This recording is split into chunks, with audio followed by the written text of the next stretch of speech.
Hi students, तो अब लेकर के आ गए हिंदी मीडियम क्लास 12 का जो थर्ड चैप्टर चल रहा है, तीसरा चैप्टर, उसका अगला लेक्चर, थर्ड लेक्चर, और वो है आज का टॉपिक गतिशीलता, मोबिलिटी। बच्चों, जो पिछले लेक्चर में हम बहुत सारा सूत्र स्थापित किए हैं, उस पे आज बहुत सारे क्वेश्चंस चलेंगे और आज एमीटर वोल्टमीटर के बारे में, विद्युत परिपथ के बारे में भी आपको अच्छे से बताने जा रहे हैं।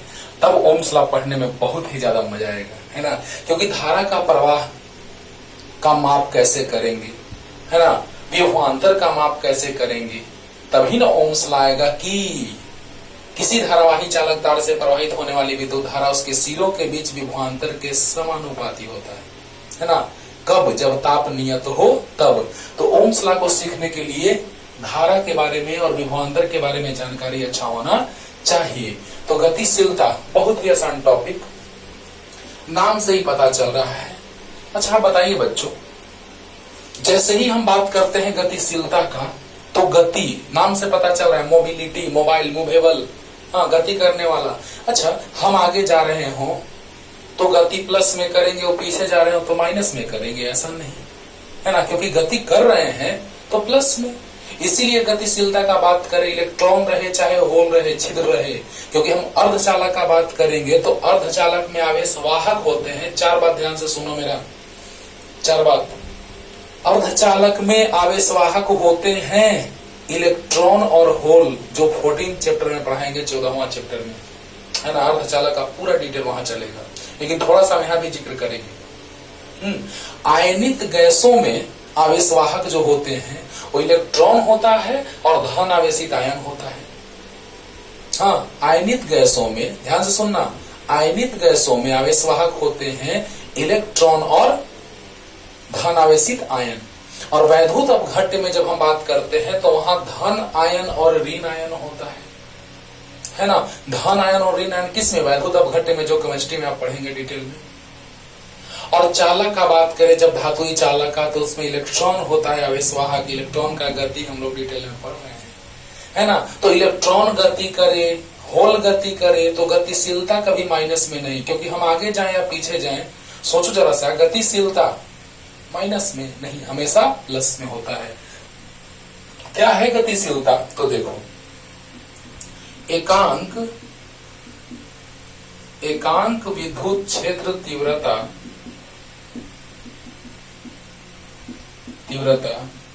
के कारण उत्पन्न संवहन वेग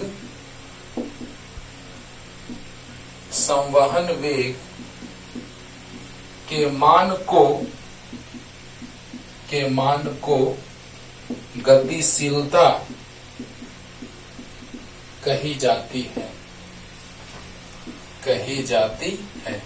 याद रखना बच्चों, पिछले क्लास में जो डेरिवेशन किए हैं वो आज भी काम देगा और अगले लेक्चर में भी काम देगा, ओम के नियम का सदिश निरूपण दिखाने के लिए। इसीलिए ध्यान से एकदम अच्छे से पिछले लेक्चर को बहुत अच्छे से पढ़िएगा। एकांक, तो एकांक विद्युत क्षेत्र के कारण उत्पन्न, विद्युत क्षेत्रता के कारण उत्पन्न संवहन वेग के मान को गतिशीलता कही जाती है। इसे म्यू के द्वारा सूचित करते हैं बाबू, इसे म्यू के द्वारा सूचित करते हैं। इसका मान हमेशा धनात्मक होता है, गतिशीलता का मान हमेशा धनात्मक होता है। याद हो गया? तो देखिए बच्चों, क्या है इसका मतलब, क्या आगे चलेगा ये कि कैसे हम फॉर्मूला लाएंगे गतिशीलता का और धारा का किस रूप में गतिशीलता के साथ संबंध दर्शाएंगे, सब कुछ अभी आने जा रहा है। तो अभी याद रखना है कि अगर ई विद्युत क्षेत्र तीव्रता के कारण संवहन वेग का मान प्राप्त हुआ था Vd, तो एकांक विद्युत क्षेत्र तीव्रता के कारण कितना? तो Vd बाई ई। अब इसी को हम कहते हैं गतिशीलता। कितना आसान है बोलो। एकांक विद्युत क्षेत्र, ई विद्युत क्षेत्र तीव्रता में संवहन वेग Vd रहा होगा, ई विद्युत क्षेत्र तीव्रता में संवहन वेग Vd रहा होगा, तो एकांक विद्युत क्षेत्र तीव्रता में संवहन वेग Vd बाई ई रहा होगा। ऐसा हम कहते हैं कि विस्थापन परिवर्तन की दर को वेग कहते हैं, या एकांक समय में जो विस्थापन होता है उसे वेग कहते हैं। तो बताओ, टी समय में x विस्थापन, तो एकांक समय में x बाई टी विस्थापन, इसी को वेग कह दिए। जस्ट उसी के जैसा एकांक विद्युत तीव्रता के कारण उत्पन्न संवहन वेग के मान को गतिशीलता कही जाती है, और गतिशीलता दिमाग में सेट रखो कि हमेशा धनात्मक होता है। 4 बात बोले वो भी याद रखो। धातुई चालक पदार्थों में आवेश वाहक होता है कौन? तो इलेक्ट्रॉन। आयनित गैस में कौन? तो इलेक्ट्रॉन और धन आवेशित आयन। वैद्युत अपघट्य में कौन? तो धन आयन और ऋण आयन। और अर्धचालक में कौन? तो इलेक्ट्रॉन और होल, इलेक्ट्रॉन और छिद्र। हाँ, तो वैद्युत अपघट्य वाला और आयनित गैस वाला तो केमिस्ट्री में, फिजिक्स में इलेक्ट्रॉन और धातु वाला तो इलेक्ट्रॉन। इलेक्ट्रॉन का गति हम पढ़ चुके हैं पिछले लेक्चर्स में। और अर्धचालक जो लास्ट हम पॉइंट बोले हैं अर्धचालक वाला की इलेक्ट्रॉन होल, वो 14वां चैप्टर में पढ़ेंगे, लेकिन थोड़ा सा यहाँ जानेंगे। माइंड में सेट हुआ? हाँ, तो एकांक, जिस तरह से एकांक समय में जो स्थापन हुआ उसे वेग कहें, उसी तरह से एकांक विद्युत क्षेत्रता के कारण जो समान वेग का मान प्राप्त हुआ उसे ही हम कहेंगे गतिशीलता। याद हो गया होगा? देखो ना अभी, और इसका फार्मूला कैसे आएगा तब बता रहे हैं। जल्दी जल्दी इतना लिखिए, म्यू से सूचित करते हैं जल्दी। अब देखो बच्चों, गतिशीलता नाम से ही पता चल रहा है गति करने से संबंधित। तो देखिए बच्चों, ध्यान से देखते रहिए। गतिशीलता, तो गतिशीलता बराबर आ गया संवहन वेग का मान, संवहन वेग का मान बटा में विद्युत क्षेत्रता।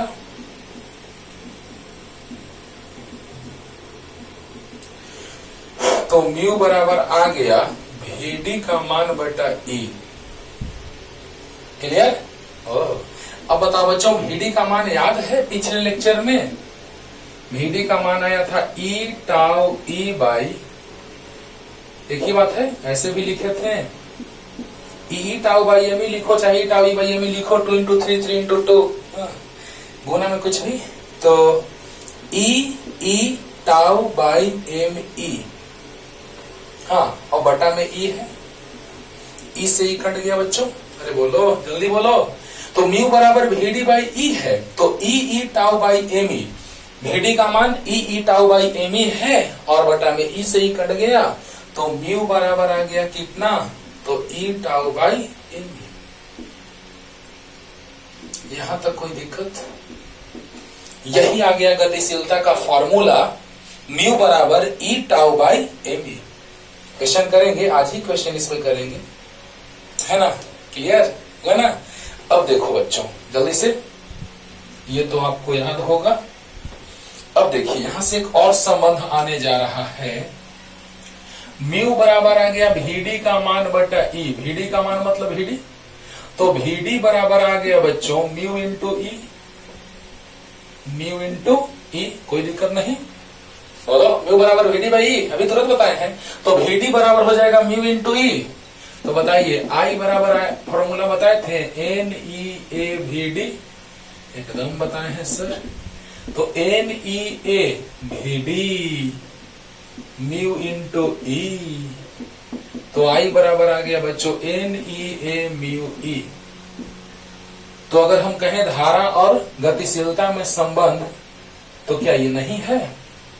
धारा और गतिशीलता में संबंध कहा जाए तो नहीं है, है। तो यह है विद्युत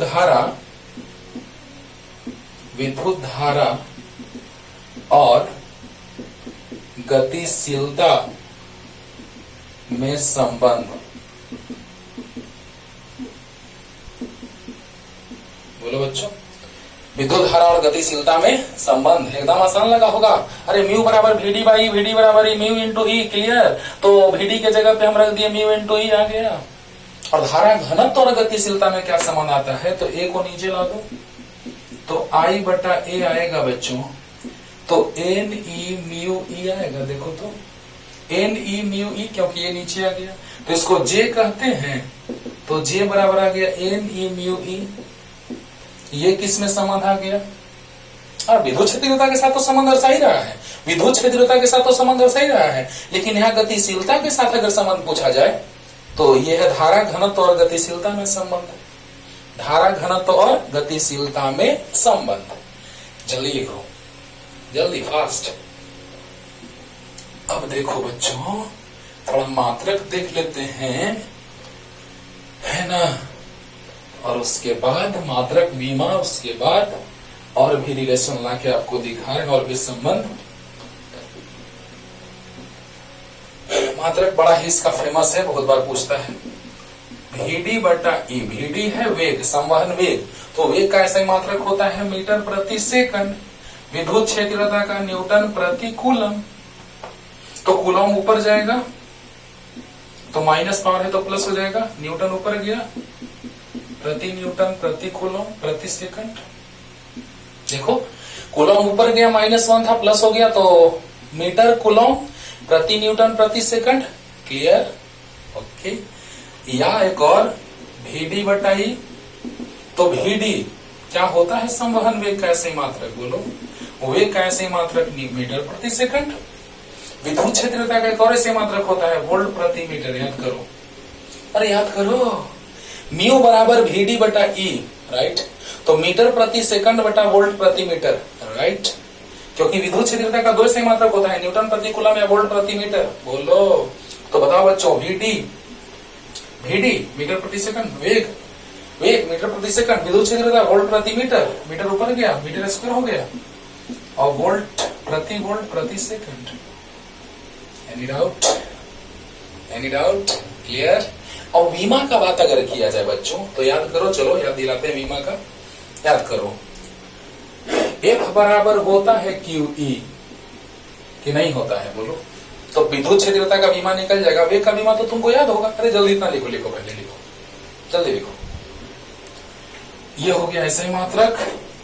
अब बीमा के लिए अगर हम लोग सोचे बच्चों, तो म्यू बराबर VD बटा E। चलो VD का तो वेग है, वेग का बीमा होता है LT-1, क्योंकि मीटर प्रति सेकंड, तो मीटर L सेकंड T, तो LT-1 वेग का होता है LT-1 बीमा। क्लियर? विद्युत क्षेत्रता तो F बटा Q, देखो F बराबर होता है QE, तो E बराबर है बटा Q। ओके, बल का होता है, बस छोड़ दो अभी, और Q बराबर होता है IT, बल का होता है MLT का पावर -2, I का I और T का T। बोलो, अरे वेग का तो याद होगा, LT-1, LT का पावर -1, LT इनवर्स 1, ओके, या LT इनवर्स कहते हैं। और E बराबर F बराबर QE, या एकांक परीक्षण आवेश पर लगने वाले स्थिर विद्युत बल को विद्युत क्षेत्रता कहते हैं। डिफिनेशन बताए थे।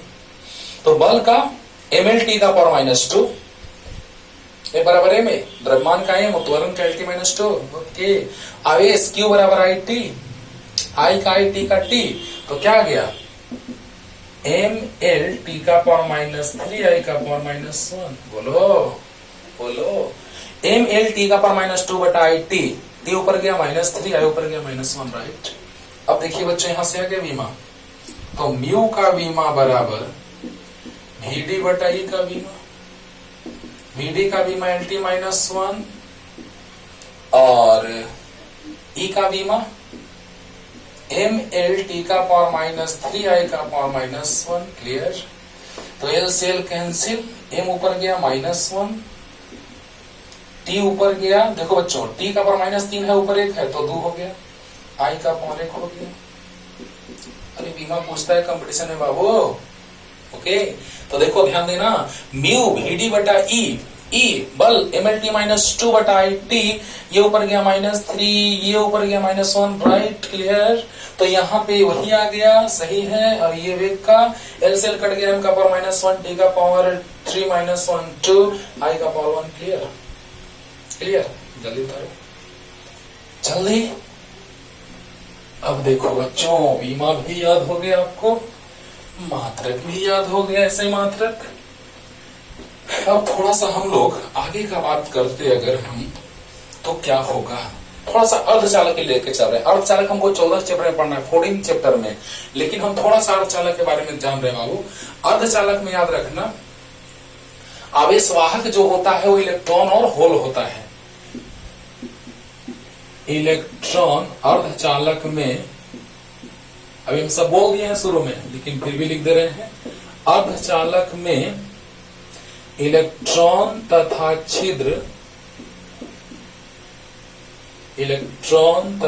छिद्र आवेशवाहक होते हैं। आवेश को ले जाने वाला यानी धारा को प्रवाहित करने वाला, बहुत डिटेल में पढ़ाएंगे बाबू अर्धचालक लेकर के, है ना। अब ध्यान दो, अर्धचालक में इलेक्ट्रॉन तथा छिद्र आवेशवाहक होते हैं। ओके, एक शुद्ध और अशुद्ध अर्धचालक पढ़ाएंगे, फिर दो प्रकार पढ़ाएंगे अशुद्ध का, कौन कौन, तो पी टाइप एन टाइप, है ना। तो पी टाइप और एन टाइप को मिलने से ही, है ना, होल में इलेक्ट्रॉन जाता है और धारा का प्रवाह होना प्रारंभ हो जाता है। दो तरह का बताएंगे आपको, अग्र अभिनत और पश्च अभिनत, है ना। अग्र अभिनत में कॉन्सेप्ट इस तरह का आता है और पश्च अभिनत में इस तरह का आता है, और धारा का प्रवाह होना प्रारंभ हो जाता है। ओके, तो यहां पर हम लोग देख रहे हैं बच्चों कि धारा जो होगा वो दो कारण से प्रवाहित होगा, एक इलेक्ट्रॉन के कारण और एक होल के कारण। अभी तुरंत हम ध्यान देना, बस दो बातें याद रखो अभी बच्चों, क्योंकि 14वां चैप्टर में 14 चैप्टर में इसको बहुत डिटेल में तोड़ के रख देंगे, ठीक ना। तो इलेक्ट्रॉन तथा छिद्र आवेशवाहक होते हैं, तो बस अभी टेंशन नहीं लेना, आपको समझ में भी अच्छे से आएगा। आई बराबर होता है NeA/Vd, और तुरंत Vd का सूत्र भी हम लाए हैं यहां से, म्यू बराबर Vd/E, तो Vd बराबर म्यू इंटू E।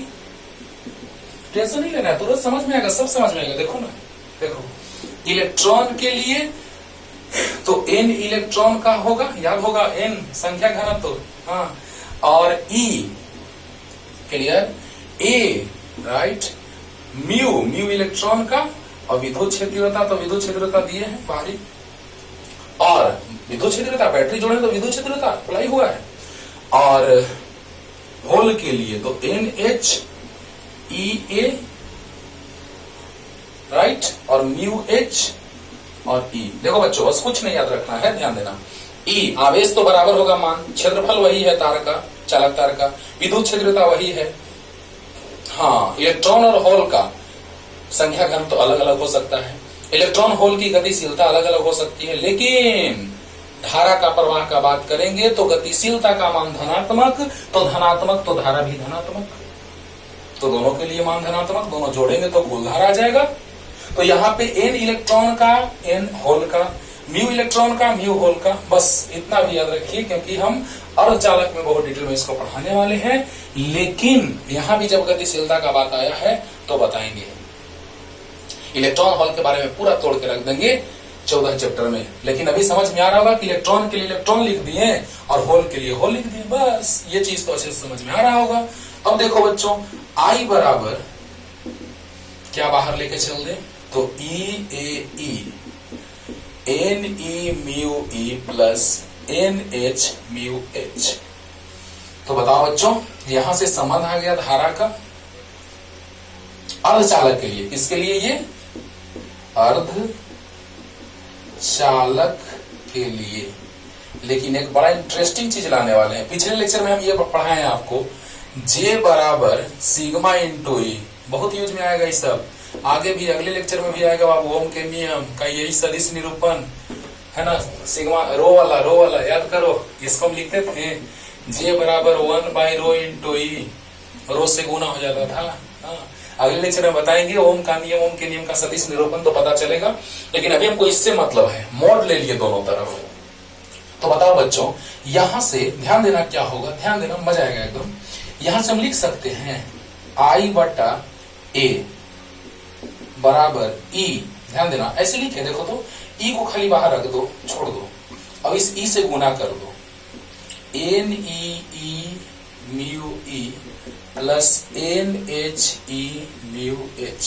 ध्यान देना तो बच्चों, यहां पर हम लोग क्या देख रहे हैं कि I/A आ गया, E को छोड़ दो और E से गुना कर दो। अरे A नीचे आ गया, देखो ना, देखो ना, देखो ना, ध्यान से I/A में A नीचे आ गया, E को ऐसे ही छोड़ दिया तो E से गुना हो गया, तो आ गया E से दोनों में गुना हो गया, तो NEE mu E plus NHE mu H। अब बताओ तो इसको J कह दें, J बराबर इसको कुछ कह दें, अभी मत कहो, रुक जाओ, NEE mu E plus NHE mu H into ई।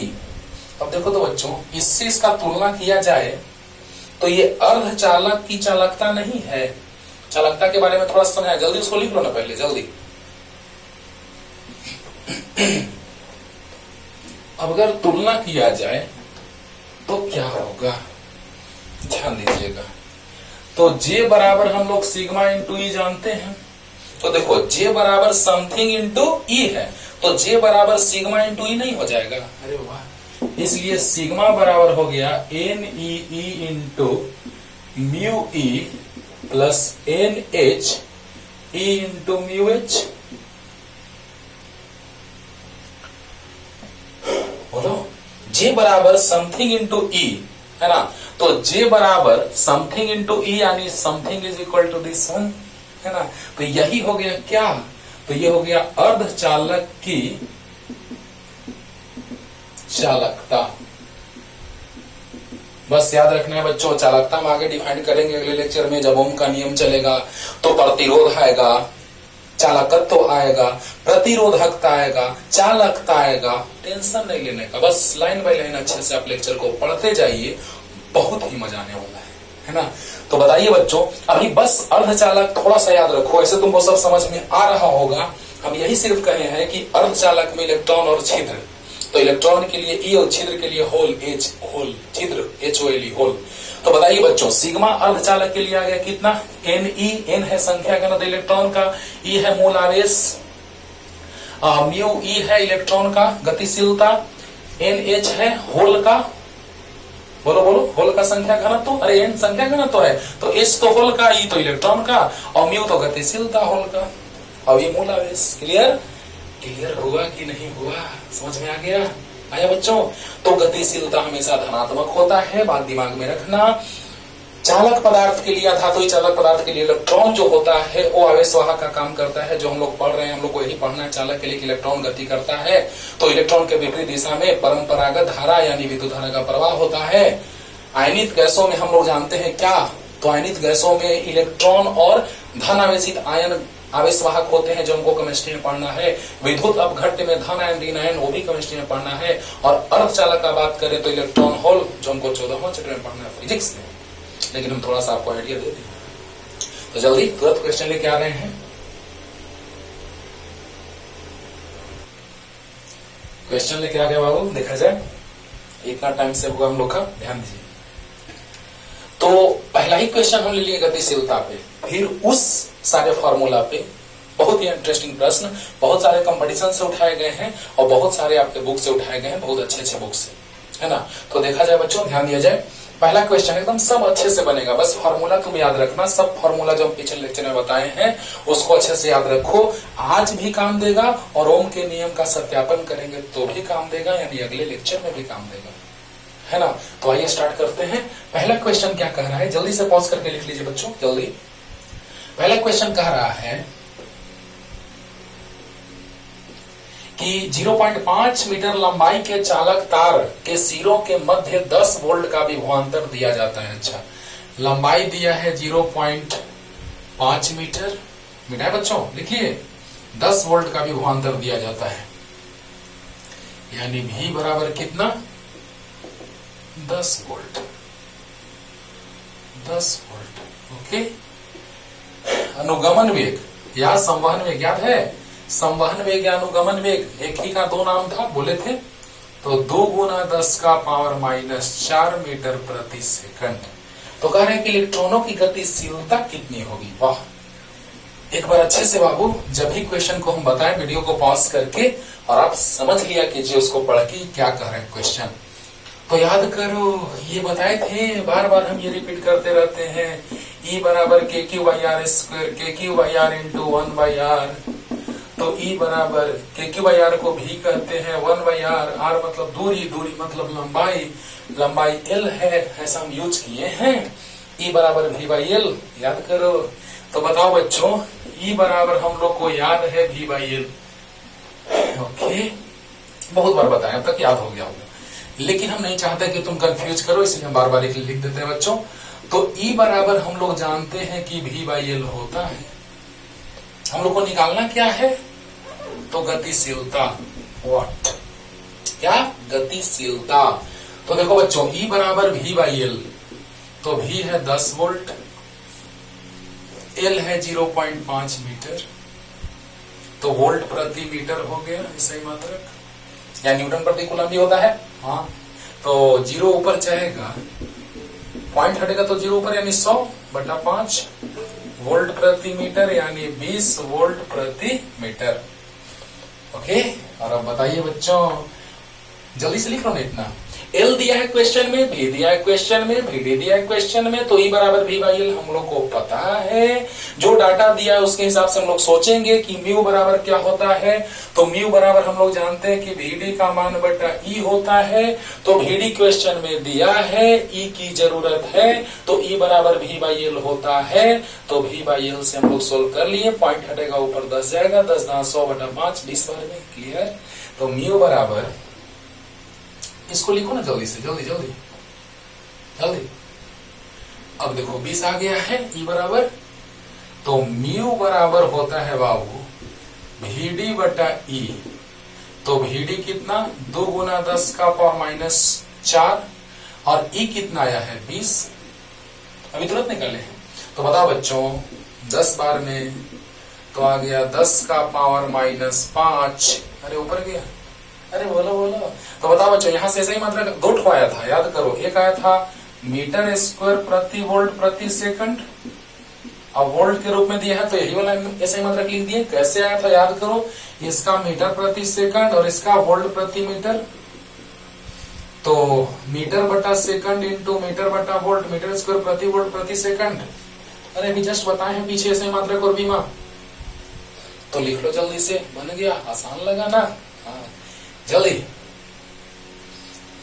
तो गतिशीलता पे बहुत ज्यादा टफ क्वेश्चन नहीं आता है बाबू, बस हम लोग को याद रखना पड़ता है कि ये गतिशीलता आखिर है क्या, राइट।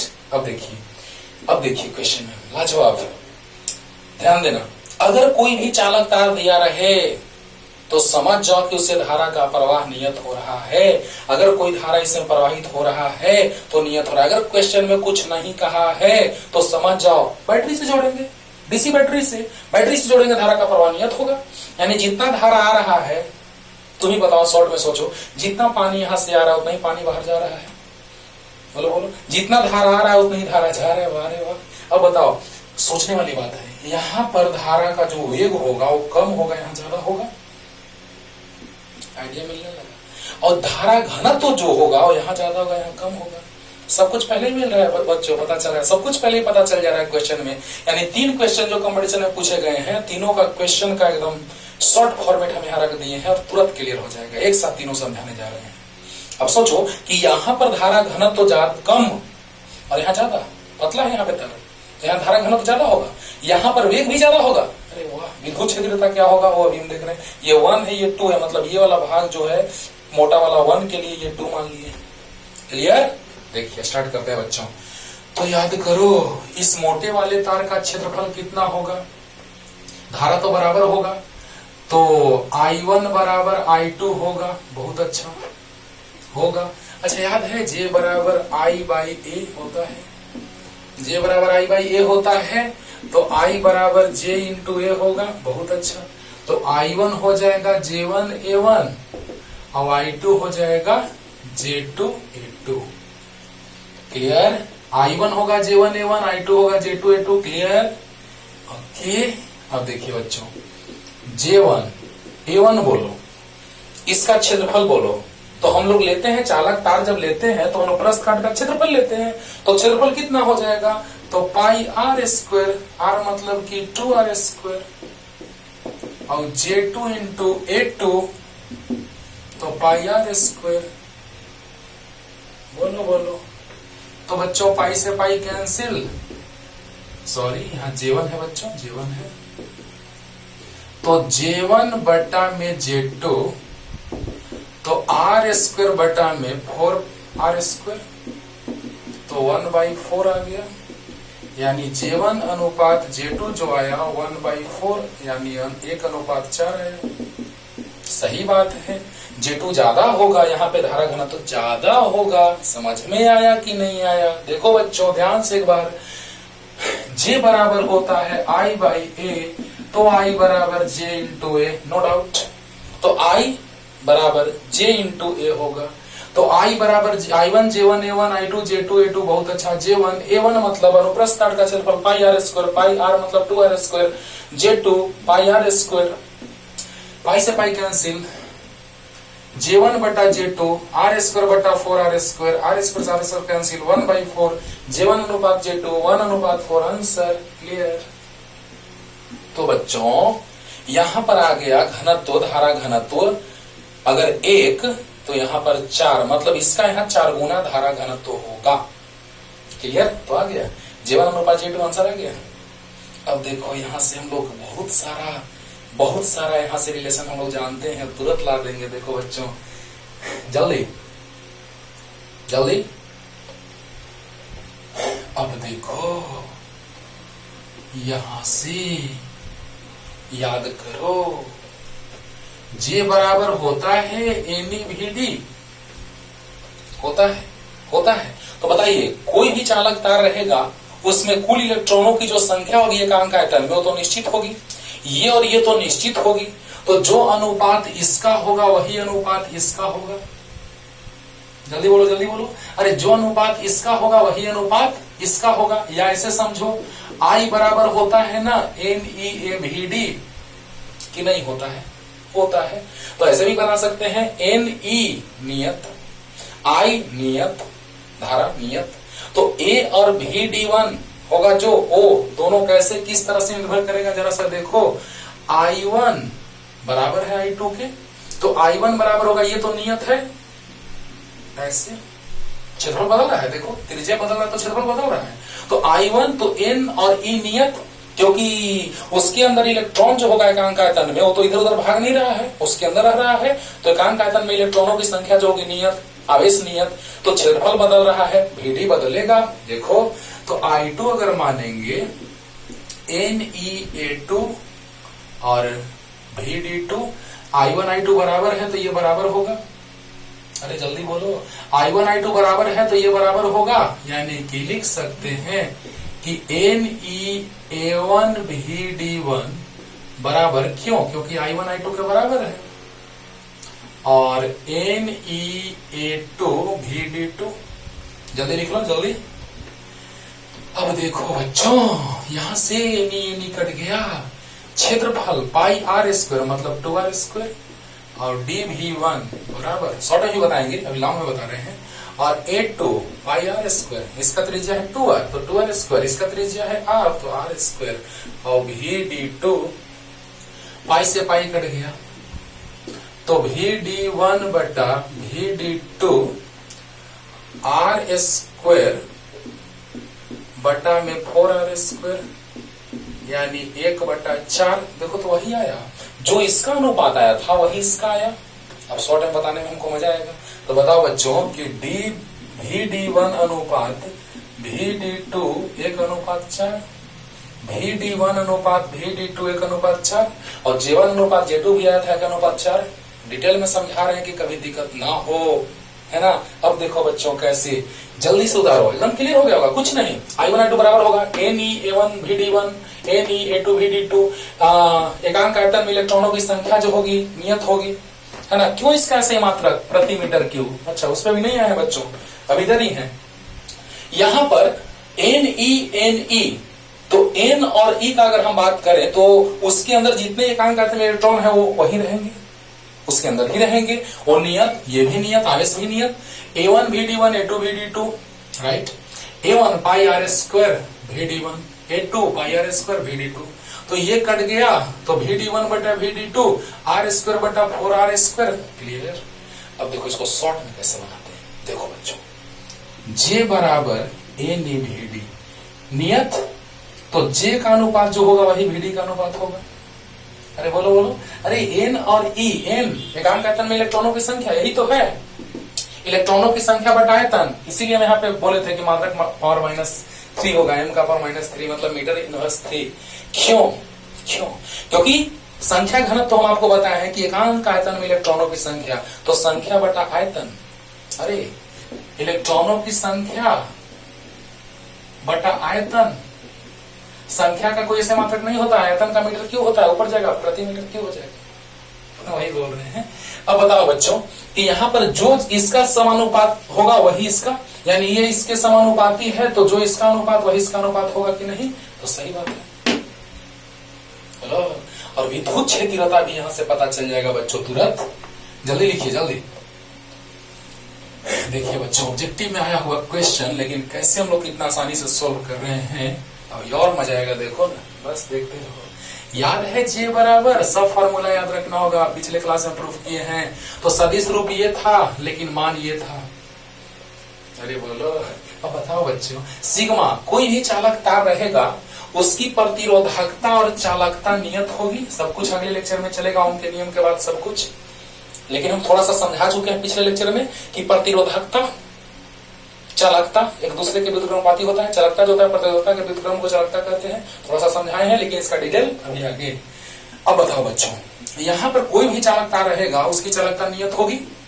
अरे बोलो, चालकता नियत होगी। हाँ, कोई भी चालक तार है, हाँ आप 10th क्लास में पढ़ते होंगे, R बराबर रो एल बाई ए में, तो कहते होंगे कि चालक तार वही होगा तो प्रतिरोधकता वही होगा, बशर्ते कि ताप नियत रहे। ताप नियत रहे, क्योंकि ताप के साथ ही परिवर्तन होता है प्रतिरोधकता में, राइट। तो प्रतिरोधकता आप एकदम तुरंत दिमाग में सेट कर लेते थे कि सब तार वही है तो प्रतिरोधकता वही होगा। जब प्रतिरोधकता वही होगा बाबू, तो चालकता भी वही होगा, क्योंकि चालकता जो होता है प्रतिरोधकता का व्युत्क्रम होता है। क्लियर हो गया होगा। अच्छा, अब देखो बाबू, यहां से J1 तो सिग्मा नियत है तो E1, और J2 तो सिग्मा नियत है तो E2, राइट। अच्छा, यहाँ J1 अनुपात J2 आया है 1:4, मतलब J1 बटा J2 1/4। बोल दो ना बच्चों, आया है ना बच्चों।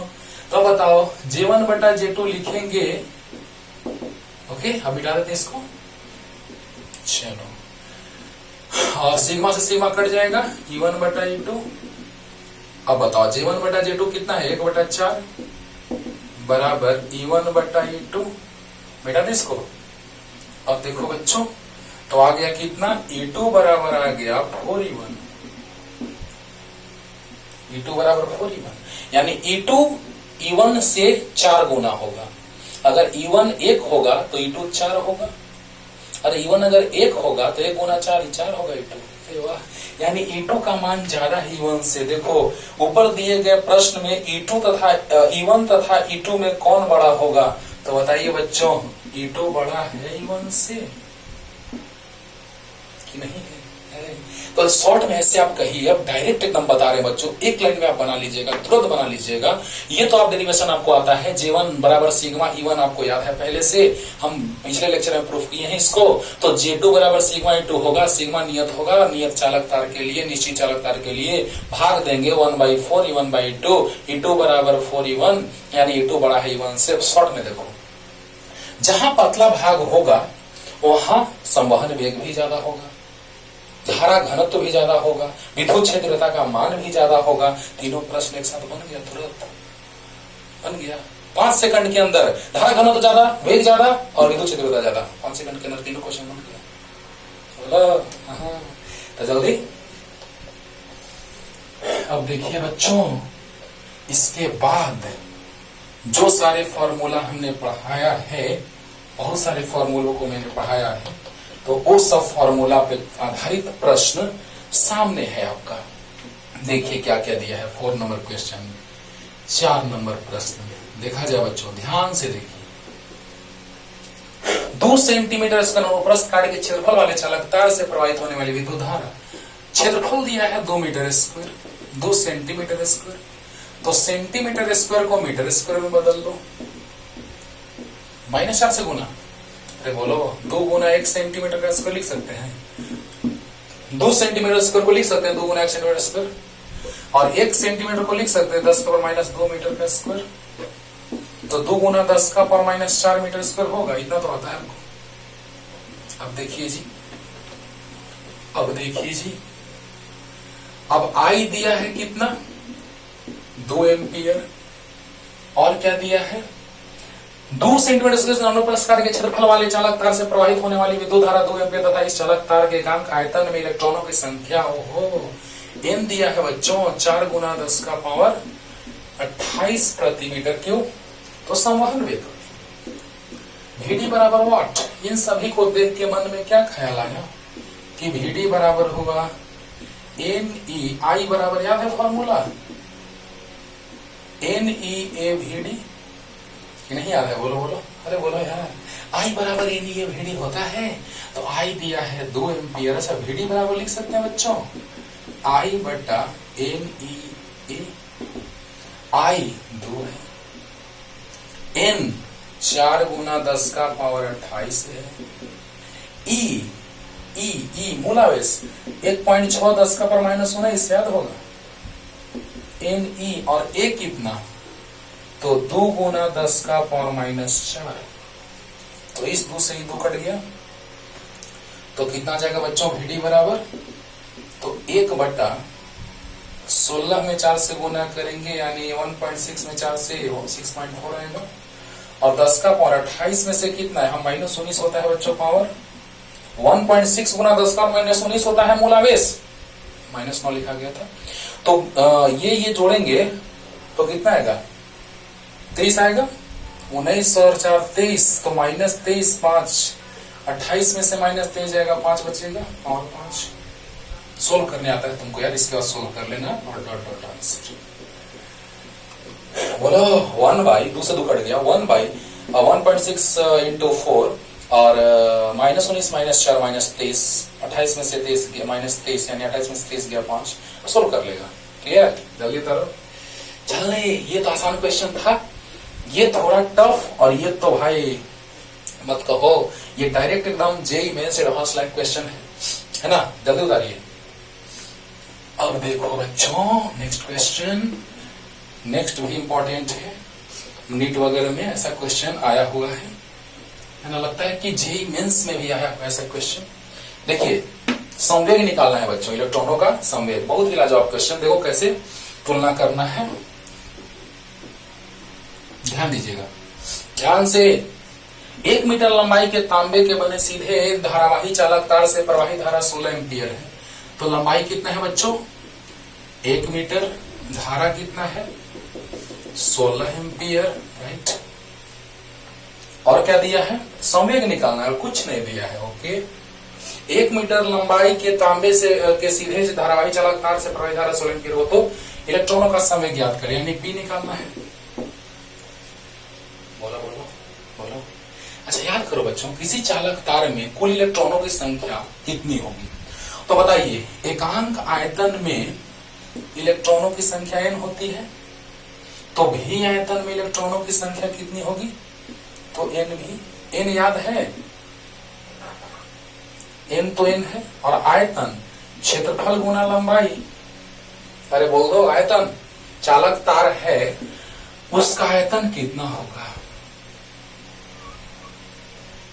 तो क्षेत्रफल गुना लंबाई, अनुप्रस्थ काट का क्षेत्रफल है, लंबाई l, बोल दो यार बोल दो। तो बताओ बच्चों इलेक्ट्रॉनों की कुल संख्या कितनी आ गई, इलेक्ट्रॉनों की कुल संख्या बराबर NaL, any doubt, no doubt. अच्छा अब बताओ बच्चों, L दिया है, I दिया है, संवेग निकालना है, बड़ा क्वेश्चन फंसा दिया हमको, लेकिन ध्यान से देखो एकदम आसान लगेगा। बताओ बच्चों कि अगर एकांक आयतन में इलेक्ट्रॉनों की संख्या होती है जिसे संख्या घनत्व कहते हैं, तो भी आयतन में इतना हो जाएगा, आयतन लंबाई क्षेत्रफल गुना लंबाई, बहुत अच्छा, तो कुल इलेक्ट्रॉनों की संख्या इतना। एक इलेक्ट्रॉन का द्रव्यमान कितना होता है me, तो इतने इलेक्ट्रॉन का द्रव्यमान कितना होगा, तो एक इलेक्ट्रॉन का द्रव्यमान होता है me, तो कुल इलेक्ट्रॉन इतना है, तो इतने इलेक्ट्रॉनों का द्रव्यमान कितना हो जाएगा me इंटू NaL, तो ये हो गया इलेक्ट्रॉनों का कुल द्रव्यमान, इलेक्ट्रॉनों का कुल द्रव्यमान बराबर me इंटू NaL। बहुत ही लाजवाब कॉन्सेप्ट है बाबू, बहुत ही लाजवाब, ध्यान से सुनना। एकांक आयतन में n इलेक्ट्रॉन, तो भी आयतन में इतना, आयतन तो लिख दिए, क्षेत्रफल गुना लंबाई, इलेक्ट्रॉनों की कुल संख्या आ गई। एक इलेक्ट्रॉन का द्रव्यमान होता है me, तो इतने इलेक्ट्रॉन, क्योंकि कुल इलेक्ट्रॉन इतना है का द्रव्यमान होगा, तो एक इलेक्ट्रॉन का द्रव्यमान इतना, तो कुल इलेक्ट्रॉन का द्रव्यमान, इलेक्ट्रॉनों का संख्या गुना द्रव्यमान, तो कुल द्रव्यमान आ चुका है। संवेग हमको निकालना है, तो P बराबर mv होता है, तो इलेक्ट्रॉनों का द्रव्यमान और वेग, वेग vd होता है, वेग। अरे बोलो बोलो, जल्दी से इतना तक उतारो बच्चों, जल्दी जल्दी जल्दी। अब देखिए, अब यहाँ के बाद क्या होगा सो देखो, तो कुल द्रव्यमान हम लोग को निकल चुका है, ध्यान देना। हमको संवेग निकालना है, P बराबर m, कुल द्रव्यमान को m लिख दिए, इलेक्ट्रॉनों का कुल द्रव्यमान लिख दिए, m इंटू v, इलेक्ट्रॉनों का वेग संवहन वेग, इलेक्ट्रॉनों का वेग संवहन वेग, तो m, तो me इंटू NaL और Vd, याद करो तो I बराबर होता है बच्चों NeA/Vd, तो I बटा NeA बराबर Vd। देखो कैसे क्वेश्चन बना बच्चों, लाजवाब लाजवाब क्वेश्चन। तो बताइए बच्चों, यहां से m आ गया है Me इंटू AL NaL और Vd कितना, स्पीड स्लो लगे बढ़ा के देख लीजिएगा, लेकिन अच्छे से कॉन्सेप्ट क्लियर कीजिए। Vd कितना, I बटा NeA, Na से Na गया, MELI/E, इलेक्ट्रॉन का द्रव्यमान 9.1 10 का पावर माइनस 31, L1 I 16 बटा इलेक्ट्रॉन मूल आवेश 1.6 गुना 10 का पावर माइनस 19।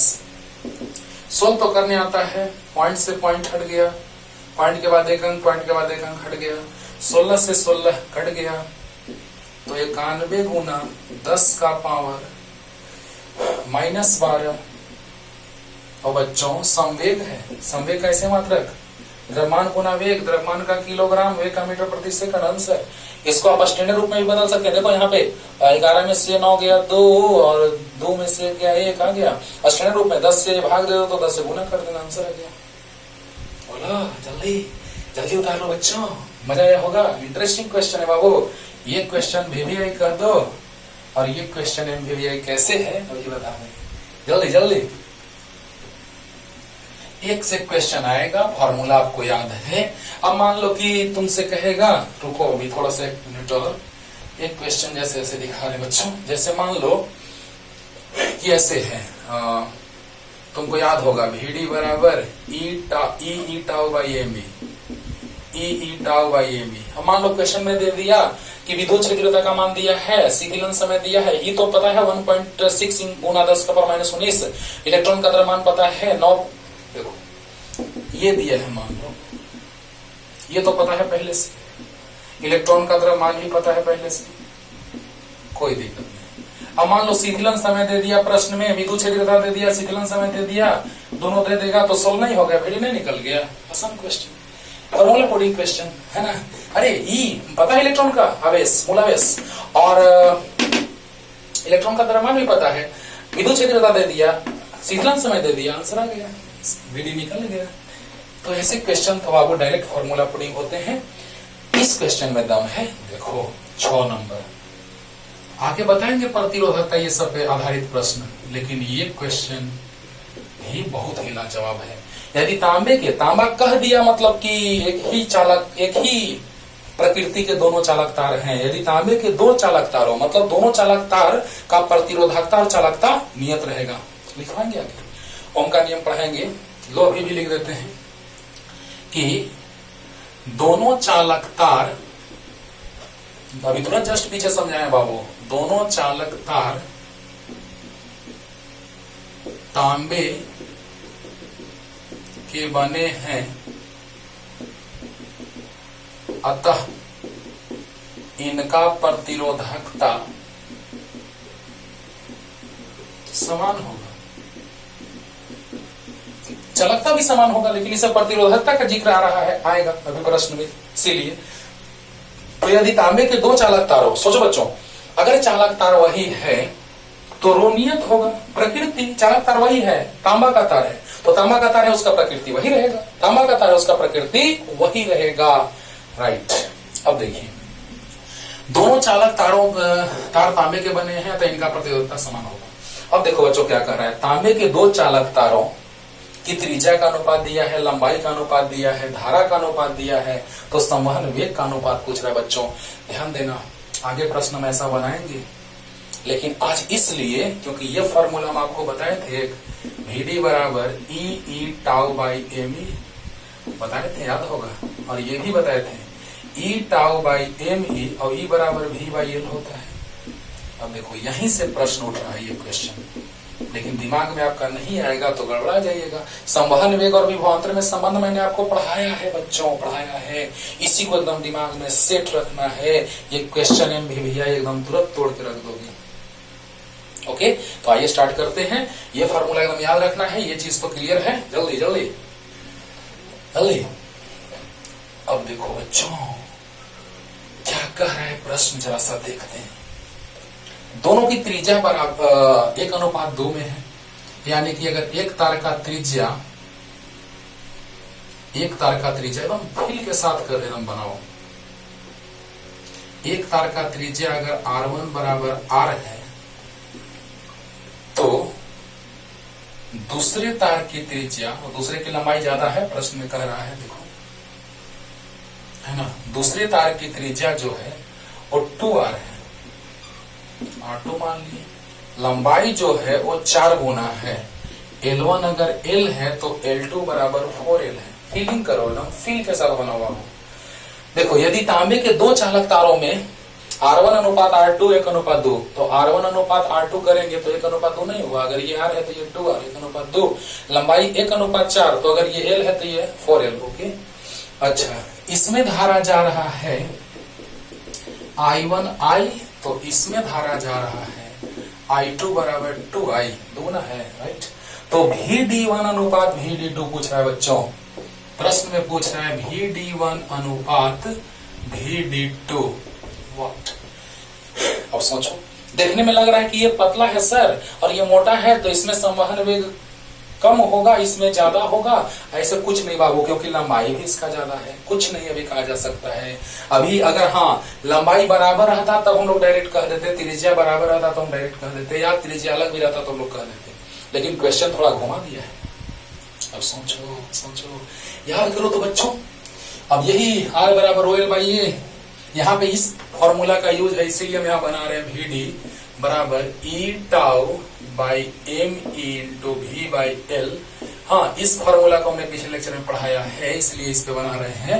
नहीं तो आगे जब ओम का नियम पढ़ाएंगे तो प्रतिरोध, चालकत्व, प्रतिरोधकता, चालकता बहुत कुछ चलेगा।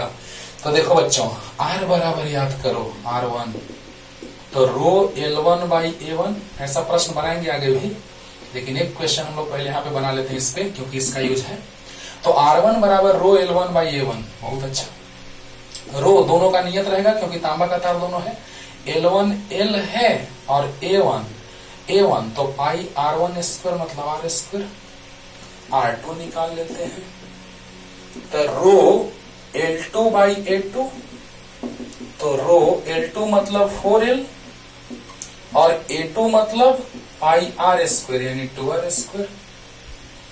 तो रो 4L बटा 2 का स्क्वायर 4 पाई R स्क्वायर। अरे गजब, ये तो गजब हो गया। R2 बराबर क्या हो गया, तो रो L by pi R square हो गया। तो R1 R2 बराबर हो गया, R1 R2, तो R1 बराबर R2 आ गया। ध्यान देना बच्चों, बात में दम है। यहाँ तो ये आप 10th में पढ़े हैं, अभी हम उस हिसाब से चल रहे हैं कि आप 10th में पढ़े हैं, बस हम ये मान के चल रहे हैं। क्योंकि R बराबर रो L बाई L, ये आप 10th में पढ़े, क्योंकि अगले लेक्चर में हम ये सब बताने वाले हैं बच्चों, बस ज्यादा देर नहीं है आपको अगले लेक्चर में। तो बताइए R1 बराबर रो, क्योंकि पिछले लेक्चर में भी हम प्रूफ कर चुके हैं इसको, याद करो। याद करो। पिछले लेक्चर में हम इसको प्रूफ कर चुके हैं, लेकिन अगले लेक्चर में भी अगले स्टाइल में प्रूफ करेंगे। लेकिन अभी आप 10th में पढ़े, इसलिए थोड़ा सा आपको हिंट मिलेगा कि R बराबर रो एल बाई ए होता है, अच्छे से याद होगा। बहुत सारे इस तरह क्वेश्चन बनाए होंगे। तो रो एल मतलब L1 और ए मतलब पाई आर स्क्वायर, रो L2 मतलब 4L और A2 मतलब पाई 2R स्क्वायर, यानी कि 12 किए तो आ गया वही प्रतिरोध बराबर आ गया। जल्दी लिखो यहाँ तक, जल्दी जल्दी। R1 R2 बराबर आ गया। क्या बात है, क्या बात है। अब देखो बच्चों, अब देखते हैं V1 बराबर होगा I1 इंटू R1, क्योंकि हमको विभवांतर निकलेगा, वैसे ही काम खत्म। क्योंकि E टाउ एम ई नियत है, E टाउ एम ई शीतलन समय दोनों के लिए, हाँ E आवेश इलेक्ट्रॉन पर और एम ई इलेक्ट्रॉन का द्रव्यमान नियत है। बस V और L का बात हम लोग कर रहे हैं। तो बताओ बच्चों, ध्यान देना, V1 बराबर I1 R1 होगा तो V1 I1 R1 I1 I है, और R1 R2 बराबर है बच्चों, तो R1 बराबर R2 आया है, उसको R मान लेते हैं। तो V1 बराबर आ गया IR, और V2 बराबर क्या हो जाएगा, तो I2 R2, I2 2I है, R2 R है। अरे जल्दी बोलो, जल्दी बोलो। अब देखो बच्चों, V1 आ गया IR और V2 आ गया 2IR। ओके, अब देखो तो जरा सा जल्दी यहाँ तक लिखो ना, जल्दी से, जल्दी जल्दी जल्दी। V1 आया है IR और V2 आया है 2IR। अब देखो दोस्तों, ध्यान देना, तो यहां से V1 आया है IR, लिख लेते हैं, V1 आया है IR और V2 आया है 2IR। अब देखो VD1 tau E tau by M E तो नियत है। टाउ शीतलन समय जब दोनों चालकता से धारा का प्रवाह हो रहा होगा तो दोनों के लिए समय बहुत बहुत बहुत ही कम लगता है बच्चों, इसलिए O और E और एम ई नियत। तो लिख लेते हैं E tau by M E into V1 by L1, बोलो V1 बाई L1, और यहाँ dV2, तो E टाउ तो नियत रहेगा एम ई भी, और यहाँ V2 बाई L2 हो जाएगा। भाग दे दे, तो VD1 बटा VD2, यही तो निकालना था बच्चों। देखो कितना आसान है, हमको V तक पहुंचना था। अब आपको R बराबर OL बाई आता है, हाँ R बराबर OL बाई आता है, V बराबर IR भी आता है, क्योंकि अगले लेक्चर में ओम का नियम पढ़ेंगे, लेकिन उससे पहले हम प्रूफ कर दिए हैं पिछले लेक्चर में, है ना। तो बताओ, यहां से ये फार्मूला हम ला के दिखाए हैं, आप देखिएगा E tau by M into V by L, तो दोनों को भाग देंगे तो E टाउ बाई एम दोनों में कट जाएगा। चलो ना लिख लेते हैं, by M V1 by L1 और E tau by M V2 by L2, cut गया। जल्दी बोलो, अरे जल्दी बोलो, ये और ये कट गया। तो V1 by L1 into L2 by V2, V1 IR था और L1 L है, और L2 4L है, और V2 2IR है। IR से IR, L से L, 2 दूना 4, तो कितना गया बच्चों, VD1 अनुपात VD2 आ गया 2/1, यानी 2 अनुपात 1। टफ लगा?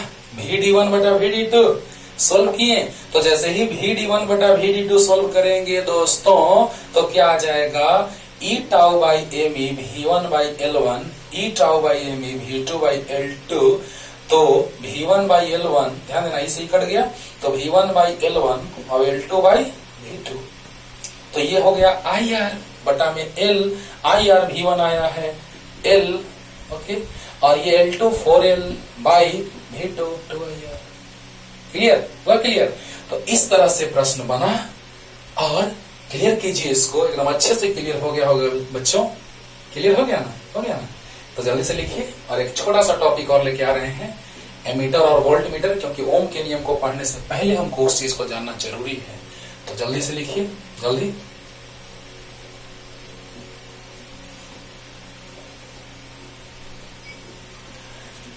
अब देखो बच्चों, एमीटर और वोल्ट मीटर, क्योंकि आगे पढ़ेंगे हम लोग, है ना, बहुत सारे सिंबल होते हैं, विद्युत परिपथ का हम लोग बात करते हैं, सब कुछ आपको हम यहाँ पे शॉर्ट में बता रहे हैं। हाँ, 10th में आप पढ़ते होंगे बच्चों, तो 10th का पढ़ने का जो स्टाइल था आपका वो एकदम बहुत इजी वाला था, लेकिन यहाँ पे हम लोग बहुत डिटेल में पढ़ेंगे, लेकिन थोड़ा सा सिंबल वगैरह भी जान लेंगे तो बहुत अच्छा रहेगा, है ना।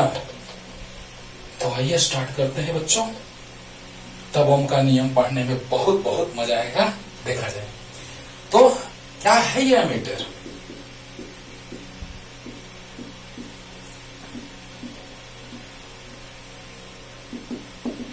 क्या है ये एमीटर?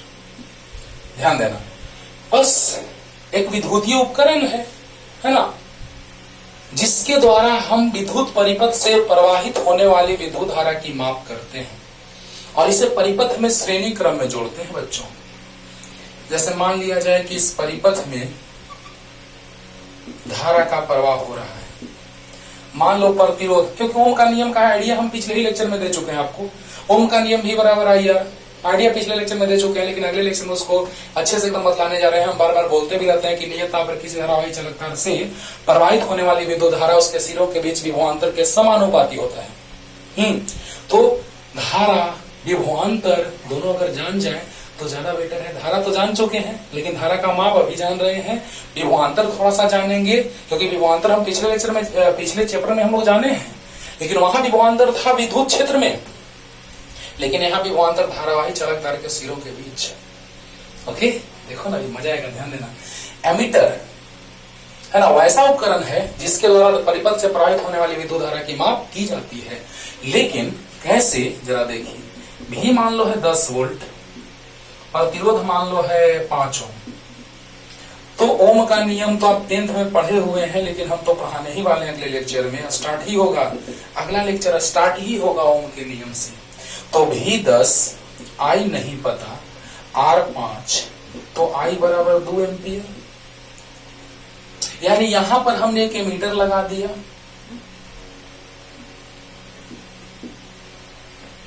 ओके, तो जैसे ही हम एमीटर लगाएंगे बच्चों, तो ये धारा के प्रवाह का माप बताएगा, और ये रोकना भी नहीं चाहिए। एमीटर जो है धारा को रोक देगा तो फिर पता कैसे चलेगा कि कितना प्रवाह हो रहा है।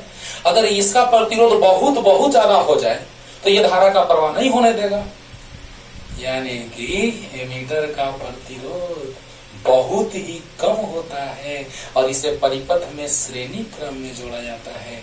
दिमाग में एकदम सेट कर लेना बच्चों, यह एक ऐसा उपकरण है जिसके द्वारा परिपथ से प्रवाहित होने वाली विद्युत धारा की माप की जाती है। और बताइए, धारा का प्रवाह का माप अच्छे से कब करेगा, कब पता चलेगा कि धारा का प्रवाह, मान लो कि ये 10 वोल्ट का है, तो यहाँ भी विभवांतर 10 वोल्ट होना चाहिए, यानी भी बराबर आई आना चाहिए। आई अगर दूर रहेगा, प्रतिरोध 5 है, तब ना 10 वोल्ट। तो ये 10 वोल्ट कब बताएगा, 10 वोल्ट कब इसको ये बताएगा, कब, जब ये धारा के प्रवाह में रुकावट नहीं डालेगा तब, यानी इसका प्रतिरोध बहुत ही कम होता है, और इसीलिए एक नाम पड़ता है आदर्श एमीटर, और आदर्श एमीटर का प्रतिरोध 0 होता है। बहुत बार ऑब्जेक्टिव में कंपटीशन में पूछा गया है, सब कुछ हम लिख रहे हैं, लेकिन पहले एक बार समझ लीजिए तब लिखने जा रहे हैं बच्चों, ध्यान देना। एमीटर एक ऐसा उपकरण है जिसके द्वारा विद्युत परिपथ से प्रवाहित होने वाली विद्युत धारा की माप की जाती है। अब तुम बताओ, अगर इसका प्रतिरोध बहुत ज्यादा रहता, तो धारा का प्रवाह होने देता नहीं, यानी धारा का प्रवाह होने दे रहा है, और जितना भी विभवांतर यहाँ है उतना ही विभवांतर यहाँ कब मिलेगा, जितना भी विभवांतर यहाँ है उतना ही विभवांतर यहाँ कब मिलेगा, कब, जब धारा का प्रवाह इससे पूरा का पूरा हो जाएगा। यानी धारा का प्रवाह अगर 2 एम्पियर होगा, प्रतिरोध 5 है, तो 5 गुना 10 वोल्ट, यानी जितना भी विभवांतर यहाँ उतना ही यहाँ कब, जब इसका प्रतिरोध बहुत कम रहेगा तब। और धारा आप जानते हैं, परिपथ में धारा प्लस से माइनस की ओर, परंपरागत धारा का प्रवाह प्लस से माइनस की ओर होता है, तो धारा का प्रवाह इसी पथ में हो रहा है, तो एमीटर को इसी पथ में जोड़ दो, यानी श्रेणी क्रम में जोड़ा जाता है। एमीटर का प्रतिरोध बहुत ही कम होता है, लेकिन अगर एकदम 0 हो जाए उसको आदर्श कहा जाता है, एकदम आदर्श बच्चा है, वह आदर्श बच्चा एकदम है ना। तो आदर्श मतलब क्या कि वाह बहुत बहुत ही अच्छा, कोई इसमें कमी ही नहीं है। अरे वाह, मतलब क्या, देखो बच्चों कोई भी चीज ऐसा नहीं होता है 100% परफेक्ट हो, है ना। 100% परफेक्ट नहीं, तो इसका भी 100% प्रतिरोध जीरो नहीं होगा, कुछ ना कुछ तो होगा। लेकिन अगर जीरो हो जाता तो ये कहलाता क्या, आदर्श एमीटर। क्लियर हो गया होगा, क्लियर हो गया होगा। तो क्या लिखें, ये फिगर आप बना लीजिएगा, लास्ट में बनाइएगा, अभी नहीं बनाइएगा, अभी नहीं, लास्ट में। अब पहले डिफिनेशन लिखेंगे तब, लेकिन कहीं लिख लो साइड में, पहले समझा दिए इसलिए, है ना। समझ जाइएगा तो अपने आप लिख लीजिएगा बच्चों। वैसा उपकरण जिसके द्वारा विद्युत परिपथ से, ओहो क्या हो गया तेरे को यार, चलो, एमीटर वैसा उपकरण जिसके द्वारा विद्युत परिपथ से प्रवाहित होने वाली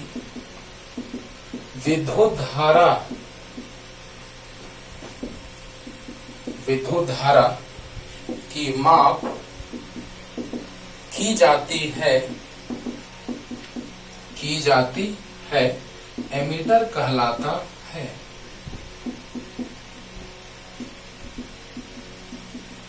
एमीटर कहलाता है। एमीटर वैसा उपकरण जिसके द्वारा विद्युत परिपथ से प्रवाहित होने वाली विद्युत धारा की माप की जाती है, एमीटर कहलाता है। इसे विद्युत परिपथ में, एकदम दिमाग में सेट कर लो बच्चों, विद्युत परिपथ में श्रेणी क्रम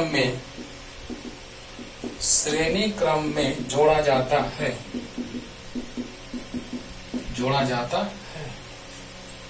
श्रेणी क्रम में जोड़ा जाता है। इसका प्रतिरोध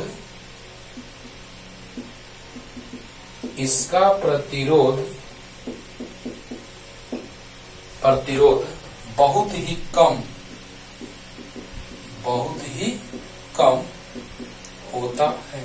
बहुत कम होगा तब ना धारा का प्रवाह आसानी से होने देगा बच्चों, सब कुछ हम समझा दिए। बहुत कम होगा प्रतिरोध, तभी ना धारा का प्रवाह आसानी से होने देगा। वाह, श्रेणी क्रम में जोड़ा जाता है बच्चों, और इसका संकेत जो है वो ऐसे प्लस माइनस ए। क्लियर। तो बताइए बच्चों, वैसा उपकरण जिसके द्वारा विद्युत परिपथ से प्रवाहित विद्युत धारा की माप की जाती है, मीटर कहलाता है। इसे परिपथ में श्रेणी क्रम में जोड़ा जाता है। इसका प्रतिरोध बहुत ही कम होता है। लेकिन नोट पॉइंट क्या लिखने जा रहे हैं इसके नीचे, नोट आदर्श एमीटर, एकदम दिमाग में सेट रखना। आदर्श एमीटर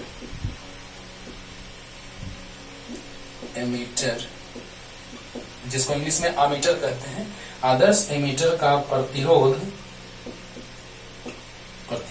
शून्य होता है। अब आदर्श है तो शून्य है, एकदम नहीं रोकेगा। लेकिन कुछ न कुछ प्रतिरोध होता है बच्चों, मीटर का कुछ न कुछ प्रतिरोध होता ही है।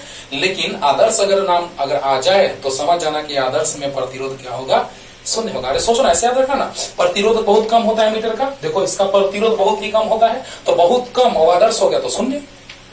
प्रतिरोध एमीटर का बहुत कम और आदर्श हो गया तो शून्य। क्लियर? हाँ, तो जल्दी लिखिए, जल्दी। अब देखो बच्चों, अब हम लोग बात करते हैं, एकदम दिमाग में सेट रखो, एमीटर को श्रेणी क्रम में जोड़ते हैं। ओके, अब देखिए, अब यहाँ पे आता है वोल्ट मीटर का बात करेंगे। उससे पहले थोड़ा सा विभवांतर आपको समझा देते हैं। विभवांतर ऐसे हम पढ़ा चुके हैं पिछले चैप्टर में। पोटेंशियल डिफरेंस शॉर्ट में लिखते हैं बाबू।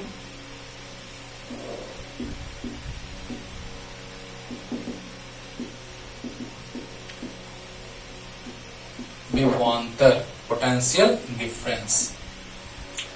लेकिन वहां भी विभवांतर पढ़ते थे जब पिछले लेक्चर में, वो पढ़ते थे कि किसी स्रोत आवेश के कारण यहां पर विभव V1 मान लेते हैं R1 दूरी पर, और R2 दूरी पर विभव V2 मान लेते हैं। Q आवेश के कारण R1 दूरी पर विभव V1 और R2 दूरी पर विभव V2। तो बताइए बच्चों, V1 बराबर फॉर्मूला पढ़ाए थे KQ/R, तो KQ/R1 और V2 तो KQ/R2 और विभवांतर V1 माइनस V2, क्योंकि आवेश के नजदीक विभव ज्यादा होता था और दूर कम होता था। याद करो, पिछले लेक्चर का बात हम थोड़ा सा कर रहे हैं कि यहाँ विभवांतर कैसे पढ़ेंगे और यहाँ विभवांतर कैसे पढ़े थे। क्लियर? तो बताओ बच्चों कि यहाँ विभव जो होगा इस बिंदु पर KQ/R1 और वहां विभव KQ/R2, तो दूरी कम तो विभव ज्यादा, दूरी ज्यादा तो विभव कम, और विभवांतर हो गया V1 माइनस V2। तो KQ/R1 माइनस KQ/R2। अब KQ कॉमन ले लेते हैं तो 1/R1 माइनस 1/R2। ये पिछले लेक्चर का बात है, लेकिन यहाँ भी विभवांतर कैसे डिफाइन करेंगे आप साइड में लिख सकते हैं, मन है तो ये बताए हैं पिछले लेक्चर में। लेकिन अब हम लोग जानेंगे बच्चों, किसी धारावाही चालक तार के दो बिंदुओं के बीच विभव में अंतर को विभवांतर कहते हैं। तो बताइए बच्चों कि अगर हम लिख दें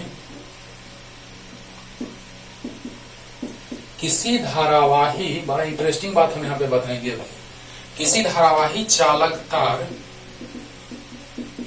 के दो सिरों के बीच विभव में अंतर को विभवांतर कही जाती है। इसे डेल्टा V के द्वारा सूचित किया जाता है, ये सब तो आप जानते हैं। ओके, तो किसी धारावाही चालक तार के दो सिरों के बीच विभव में अंतर को विभवांतर कहा जाता है। सोचो जरा सा कि जब तक कि गुरुत्वीय तल में अंतर नहीं रहता था तो धारा का प्रवाह नहीं होता था। विभवांतर पढ़ेंगे तो उनका नियम पढ़ना आसान हो जाएगा। तो सोचो बच्चों, विभवांतर का हम लोग बात कर रहे हैं, तो यहाँ गुरुत्वीय तल अलग अलग तो धारा का प्रवाह, पानी का प्रवाह, उसी तरह से विभव में अंतर तो विद्युत धारा का प्रवाह। मान लो यहाँ इस बिंदु पर विभव है मान लो 220 वोल्ट और इस बिंदु पर विभव मान लो है 110 वोल्ट, तो धारा का प्रवाह स्वाभाविक सी बात है ऐसे होगा, धारा का प्रवाह यहाँ पे होगा ही। यहाँ पर क्या, जल्दी बोलो, यहाँ पर प्रतिरोध रहेगा तो धारा का प्रवाह यहाँ पे कुछ न कुछ होगा। यानी विद्युत धारा का प्रवाह अधिक विभव वाले बिंदु से कम विभव वाले बिंदु तक होता है। लेकिन धारा का प्रवाह कब रुक जाएगा, जब दोनों का विभव समान रहेगा। अब यहीं से क्वेश्चन क्रिएट करेंगे बहुत जबरदस्त बाबू। मान लो यहाँ भी 220 वोल्ट और यहाँ भी 220 वोल्ट, तो धारा का प्रवाह 0 हो गया। क्या बात है, क्या बात है। लेकिन एक चीज यहाँ पे सीखो, बहुत ही बड़ा बात है, सीखोगे तब न बच्चों, हम तो सीखना ही रहे। अभी तुरंत हम एग्जाम्पल लिए थे, R 5 ओम और यहाँ 10 वोल्ट भी, और धारा का प्रवाह हो रहा था 2 एम्पियर। याद करो, धारा का प्रवाह 2 एम्पियर आया था। बताओ बच्चों, इन दोनों बिंदुओं का विभव चालक तार रहता था, जोड़ देते थे, शॉर्ट सर्किट कर देते थे। पिछले लेक्चर में शॉर्ट सर्किट बताए हैं, तो यहाँ पे तो शॉर्ट सर्किट है, यानी यहाँ का विभव और यहाँ का विभव तो बराबर है, फिर भी धारा का प्रवाह क्यों हो रहा है? बड़ा इंटरेस्टिंग क्वेश्चन, बहुत ही इंपॉर्टेंट MVVI। सर अभी आप तुरंत बोल दिए कि विभव में अंतर होगा तो धारा का प्रवाह होगा, और विभव में अंतर 0 होगा तो धारा का प्रवाह नहीं होगा। सर अब वहां क्या होगा? सर वहां तो दोनों का विभव बराबर है सर, तो विभव में अंतर 0 तो धारा का प्रवाह 0 ना? नहीं बाबू, वहां पे ये कारण नहीं है। यहाँ पे कारण ये है बच्चों कि V बराबर IR होता है, और जब हम शॉर्ट सर्किट है यहाँ पे, यानी यहाँ प्रतिरोध 0 है। सोचो यहाँ प्रतिरोध 0 है, I × 0, यही कारण है कि विभवांतर यहाँ पे 0 है। विभवांतर लिख लो डेल्टा V। चलो ना V1 V2 मान लेते हैं, V1 V2, तो V1 V2 बराबर V है, यानी बराबर है, तो तब ही लिखो V, यानी विभवांतर ही है V। तो बताइए बच्चों, जब R 0 है तब भी 0 हुआ, क्योंकि I में 0 से गुना होगा तो 0 नहीं आएगा। यानी 0 बराबर 0 सही है। I 0 नहीं है, नहीं है। लाजवाब कॉन्सेप्ट। ध्यान से सुनना बच्चों, विभवांतर कि किसी धारावाही चालक तार के दो सिरों के बीच विभव में अंतर को विभवांतर कही जाती है। तो बस विभवांतर हो गया, दो सिरों के विभव में अंतर, और धारा का प्रवाह आपको पता है प्लस का प्रवाह होता है, यानी अधिक विभव से कम विभव की ओर विभवांतर विभव बराबर, तो धारा का प्रवाह 0, विभवांतर 0, तो धारा का प्रवाह 0। लेकिन यहाँ पर विभव में अंतर 0 है, फिर भी धारा का प्रवाह हो रहा है। इस कारण से, क्योंकि यहाँ पे प्रतिरोध 0 है। यहाँ पे प्रतिरोध जब 0 होगा तो 0 में धारा से 2 से गुना करेंगे तो भी 0 आएगा। क्लियर होगा बच्चों? होगा ना क्लियर? यानी यहाँ पर प्रतिरोध है लेकिन विभव में अंतर 0 है, डेल्टा भी 0 है, और विभव में अंतर 0 तो भी बराबर है। यार यहाँ प्रतिरोध कुछ है, मान लो 10 ओम है, 10 ओम है मान लो। तो बताओ बच्चों, यहाँ पे डेल्टा भी 0, विभव में अंतर 0, और I इंटू R 10, तो I बराबर आ गया 0/10, यानी 0 एम्पियर। यहाँ 0 आने का अलग कारण है, समझ में आ रहा है ना? यहाँ पर विभवांतर 0 है तब धारा 0 है, क्लियर? लेकिन यहाँ प्रतिरोध 0 है जिसके कारण विभवांतर 0 है। बोलो, सोच रहे होगे, दिमाग में एकदम आ रहा होगा कि सर धारा का प्रवाह जब हो रहा है तो दोनों बिंदुओं का विभव बराबर है, तो धारा का प्रवाह कैसे हो सकता है सर? आप अभी तुरंत बताए हैं। तो बाबू विभवांतर 0 तो धारा 0, अच्छी बात है, अच्छी बात है। विभवांतर 0 तो डेल्टा भी बराबर IR, तो डेल्टा भी 0, तो I इंटू R 10 से भाग देंगे तो 0, अच्छी बात है। लेकिन यहाँ देखो तो क्या बोलो, यहाँ है विभव बराबर है लेकिन धारा का प्रवाह हो रहा है क्योंकि प्रतिरोध 0 है। जब प्रतिरोध 0 है तो I 2 से 0 में गुना करेंगे तो 0 आएगा, तब विभवांतर 0 होगा। यानी कि प्रतिरोध 0 है इसलिए विभवांतर 0 है, ना कि धारा 0 के कारण विभवांतर 0 है। क्लियर हो गया होगा? तो जल्दी उतारो बच्चों, यही इसी के चलते हम अभी विभवांतर उठाए यहाँ पे। हाँ, और विभवांतर अगर क्लियर हो जाएगा तो ओम का नियम एकदम अच्छे से क्लियर हो जाएगा, है ना? जल्दी जल्दी, जितना ही विभव में अंतर ज्यादा होगा उतना ही धारा का प्रवाह ज्यादा होगा बच्चों। अब तो सिंपल सा बात है, यहाँ से आप धारा निकाल सकते हैं विभवांतर के सहायता से, और ओम के नियम यही काम देगा कि जितना ही ज्यादा विभवांतर होगा उतना ही धारा में प्रवाह ज्यादा होगा, यानी समानुपाती होगा। देखो ओम के नियम के लिए एक बात थोड़ा सा समझाने जा रहे हैं बच्चों, ध्यान से सुनिएगा, ध्यान से। मान लो यहाँ पे पानी का ऊंचाई कम है, यहाँ पे पानी का ऊंचाई ज्यादा है। यहाँ धारा का प्रवाह, पानी की धारा कम प्रवाहित होगा, यहाँ तेजी से प्रवाहित होगा। यहाँ पर विभव है मान लो 30 वोल्ट, यहाँ 20 वोल्ट, धारा 10 ओम। हाँ, रुकावट है। तो बताइए कि यहाँ पर अगर हम विभवांतर का बात किए, रुकावट सेम है दोनों में, तो विभवांतर कितना हुआ? तो V बराबर IR, बोलिए बोलिए, तो I निकल जाएगा, V माने डेल्टा भी, विभव में अंतर, ये विभव में अंतर है, तो 30 - 20, 10 बराबर I गुना 10, तो I बराबर आ गया 1 एम्पियर। और ऐसा रहे तो यहाँ हो गया 220 वोल्ट और यहाँ हो गया 100 वोल्ट, प्रतिरोध वही है 10 ओम। अब धारा कितना होगा? तो विभवांतर हो जाएगा कितना? V बराबर IR, तो विभवांतर कितना हो जाएगा? 120, घटा देंगे तो I और 10। अरे वाह, यहीं से तो ओम का नियम सीखने को मिलेगा बच्चों। देखो बच्चों ध्यान देना, 2 क्वेश्चन भी बना लिए हम लोग शॉर्ट में, 2 क्वेश्चन भी शॉर्ट में हम लोग बना लिए और बहुत कुछ यहाँ से सीख भी लिए। देखो सीख भी लिए, क्या बोलो कि यहाँ से हमको पता चल रहा है, ध्यान देना, कि विभव में अंतर 10, I R 10, तो I बराबर 1, विभव में अंतर 120, 220 - 100 120, I R 10, तो आ गया I 12। क्या क्या क्या सीखने को मिला बोलो?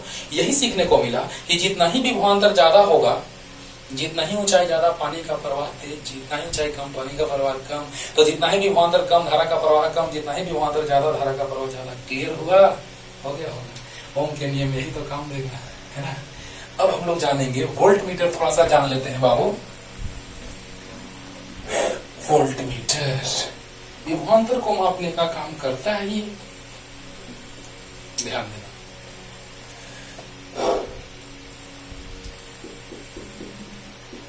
वोल्टमीटर।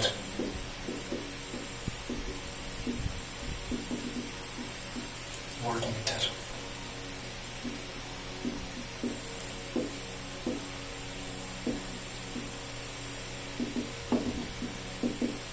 जिसके द्वारा विभवांतर मापा जाता है बच्चों, पहले लिख ही देते हैं तब समझाते हैं। वैसा उपकरण जिसके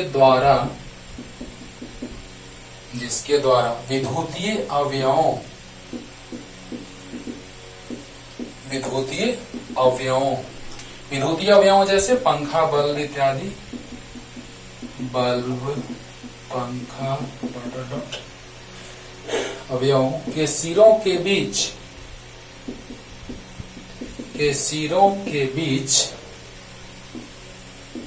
विभवांतर मापी जाती है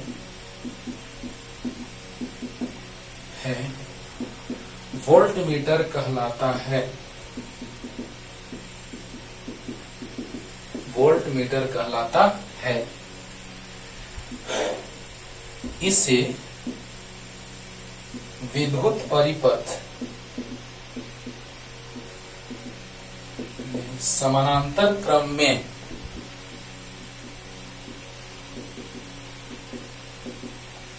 जोड़ा जाता है। कारण बताएंगे भाई, जोड़ा जाता है जिसका प्रतिरोध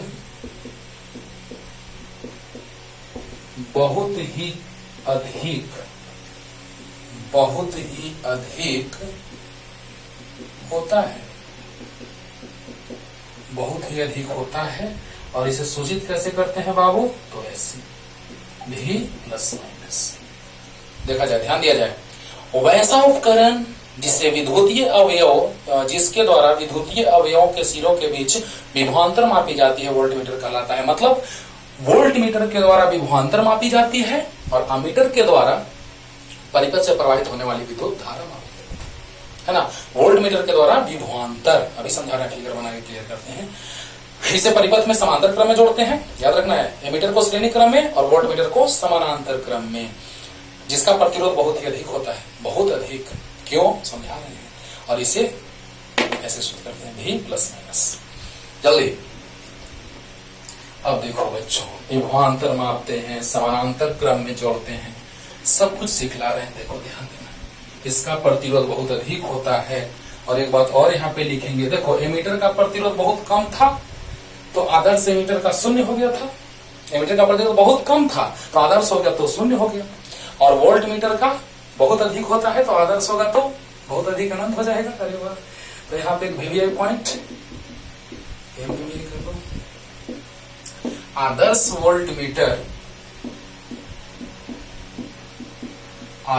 वोल्टमीटर का प्रतिरोध अनंत होता है। क्या बात है, क्या बात है। देखो एमीटर था, एमीटर का प्रतिरोध बहुत कम था तो आदर्श हो गया तो जीरो हो गया, आदर्श हो गया तो जीरो हो गया, है ना। लेकिन जब हम वोल्टमीटर का बात करेंगे उसका प्रतिरोध बहुत अधिक है तो आदर्श हो गया तो बहुत अधिक, और भी अधिक तो अनंत। तो आदर्श वोल्टमीटर का प्रतिरोध अनंत होता है। ऐसे याद करने का ट्रिक याद रखो जल्दी। अब देखो बच्चों, अब क्यों समानांतर क्रम में कैसे विभवांतर मापते हैं, सामने है देखो। जैसे ऐसे है, मान लिया जाए कि तुरंत वही सेम एकदम सेम फिगर बना रहे हैं। 10 वोल्ट था, 10 वोल्ट था और प्रतिरोध 5 ओम लिए थे तो धारा आया था 2 एम्पियर। V बराबर आई आर, शॉर्ट में से भी देखो V बराबर आई आर, गुना करो। लेकिन यहां पर हम लोग क्या किए, वोल्टमीटर लगा दिए समानांतर क्रम में। विद्युतीय उपकरणों या अवयवों के समानांतर क्रम में जोड़ते हैं, वोल्टमीटर लगा दिए। चलो ना, प्लस माइनस रहता है लेकिन यहाँ पे जोड़ दिए हैं प्लस के साथ माइनस के साथ, नो टेंशन। अब देखो बच्चों, अब यहां पर अगर धारा जा रहा है, सोचने वाली बात है, क्यों इसका प्रतिरोध अनंत रखते हैं, कारण है। एमीटर वाले में क्या देख रहे थे बच्चों, सोचो, एकदम क्लियर करो ध्यान से। यहां पे धारा अगर जा रहा है तो धारा इसको पूरा जाने देना होगा, पूरा धारा जाने देना होगा मतलब क्या, तो पूरा धारा जाने देने के लिए I 2 एम्पियर जाने देने के लिए इसका प्रतिरोध बहुत कम रहना होगा। ये धारा पूरा जाने देने के लिए इसका प्रतिरोध बहुत कम रहना होगा। लेकिन अब ये धारा अगर इधर जाएगा 2 एम्पियर, तब न इसके सिरों के बीच विभवांतर होगा V बराबर I R 10 वोल्ट। तो बताओ बच्चों, ध्यान देना, कारण सुनो कारण। ये अगर बैटरी जुड़ा हुआ है तो धारा अगर 2 एम्पियर जा रहा है तो ये 2 एम्पियर धारा इसी में जाना होगा, तब ना इसके सिरों के बीच विभवांतर 10 वोल्ट होगा। यहाँ देखो धारा 2 एम्पियर गया तो 10 वोल्ट विभवांतर नहीं हुआ, यहाँ विभवांतर 10 वोल्ट नहीं हुआ। ओके, तो बताइए यहाँ 10 वोल्ट तो यहाँ भी 10 वोल्ट कब मिलेगा, जब इसमें पूरा धारा प्रवाहित हो जाएगा, यानी इसमें धारा का प्रवाह नहीं हुआ होगा, और इसमें धारा का प्रवाह नहीं हुआ होगा यानी इसका प्रतिरोध बहुत अधिक रहा होगा। अरे वाह क्या बात है। अगर धारा का प्रवाह हो रहा है बच्चों, धारा का प्रवाह हो रहा है, अगर यही धारा जाए तो सब जाएगा, तब ना विभवांतर 10 वोल्ट, यानी इधर नहीं जाने दे रहा होगा, नहीं जाने दे रहा होगा, यानी कि इसका प्रतिरोध बहुत अधिक रहा होगा। और अगर ये आदर्श हो जाए कि नहीं नहीं हम एकदम नहीं धारा का प्रवाह होने देंगे, हम नहीं एकदम नहीं प्रवाह होने देंगे, तो अनंत प्रतिरोध अनंत, यानी कहने का मतलब कि सब धारा इधर ही जा रहा है यानी इधर नहीं जा रहा है, यानी इसका प्रतिरोध बहुत ही अधिक है, और आदर्श हो जाएगा तो अनंत है। क्लियर होगा, हुआ ना। तो समानांतर क्रम में जोड़े, प्रतिरोध बहुत अधिक हुआ, इसका विभवांतर मापा गया, जितना विभवांतर 10 ये तो वही बता रहा है कि 10 है। यहाँ पे लगा रहता है सुई बाहु, सुई विक्षेपित होता है, यहाँ भी सुई विक्षेपित हो रहा है। 2 एम्पियर तो 2 पे चला जाएगा, 10 वोल्ट तो 10 वोल्ट पे चला जाएगा। क्लियर। तो ये विभवांतर को मापने वाला है वोल्टमीटर यंत्र, और ये धारा को मापने वाला है एमीटर यंत्र। इसको श्रेणी क्रम में जोड़ते हैं, इसको समांतर क्रम में, इसका प्रतिरोध बहुत कम, आदर्श का 0, इसका बहुत अधिक, आदर्श का अनंत। क्लियर। चलो जल्दी जल्दी। तो यहाँ बाबू बहुत सारे ऐसे उपकरण होते हैं, बहुत सारे ऐसे परिपथ में जोड़ने वाले अवयव होते हैं, उसको हम संकेत के द्वारा सूचित करते हैं। जैसे चालक तार है जिसको ऐसे सूचित करते हैं, बहुत सारे अवयव हैं।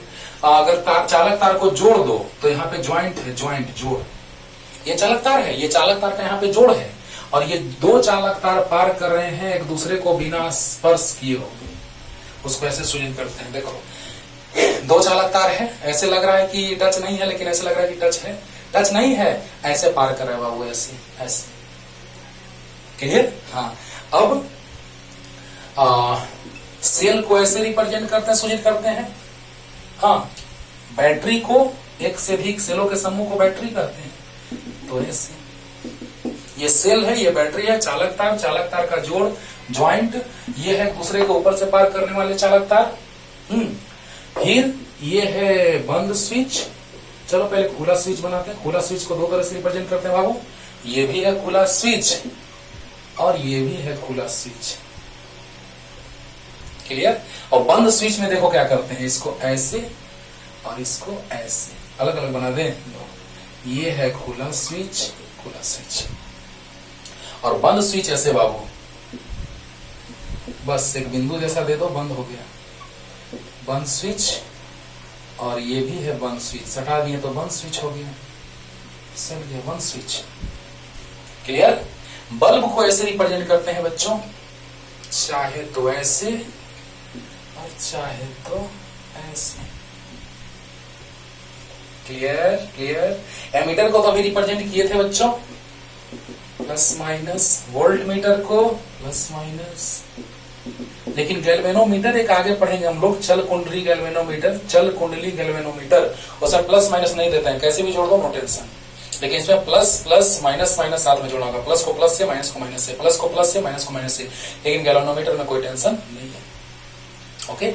अब प्रतिरोध ऐसे, नियत प्रतिरोध है, ये परिवर्तित में ऐसे कर देते हैं बाबू 2 तरह से, चाहे तो ऐसे चाहे तो ऐसे, माने बदल रहा है, प्रतिरोध बदल रहा है, प्रतिरोध बदल रहा है। संधारित्र नियत धारिता तो ऐसे और परिवर्तित तो ऐसे। प्रेरित्र जिसको आगे पढ़ेंगे, जिसको तुम 10th में पढ़े हो बच्चों, परिनालिका, जिसको प्रेरित्र कहेंगे, तो ये नियत है, ये परिवर्तित है। क्लियर क्लियर हो गया। तो इस तरह से बहुत सारे चीजों को हम लोग रिप्रेजेंट करते हैं, सूचित करते हैं जो सामने है। और विद्युत परिपथ हम किसे कहते हैं? तो जब विद्युतीय उपकरणों को उनके संकेतों के द्वारा सूचित किया जाए उसे विद्युत परिपथ कहते हैं। और विद्युत परिपथ आरेख किसको? जब उस सब को हम सूचित करेंगे सर्किट बना के परिपथ, तो उसे विद्युत परिपथ आरेख कहते हैं। थोड़ा सा बस 2 मिनट का काम और है, जल्दी ये लिख सकते हो। ये नियत प्रतिरोध, परिवर्तित प्रतिरोध, परिवर्तित प्रतिरोध, नियत संधारित्र, परिवर्तित नियत परिवर्तित प्रेरित्र, ये तार एक दूसरे के ऊपर से पार करने वाला, ये जोड़ा हुआ, ये चालक तार, ये सेल एक सेलों का समूह, battery, switch off switch on, ये बल्ब, ये एमीटर, वोल्टमीटर, गैल्वेनोमीटर। जल्दी लिख लो। अब देखो बच्चों, ध्यान देना, थोड़ा सा बस विद्युत परिपथ समझा देते हैं कि जब विद्युतीय उपकरणों को उनके संकेतों के द्वारा सूचित किया जाए, हाँ, तो उसे हम विद्युत परिपथ कहते हैं। ये संकेत है, प्रतिरोधक है, ये सेल है। चलो सेलों का समूह ले लेते हैं, बैटरी ले लेते हैं, बस ध्यान से थोड़ा सा सुन लो।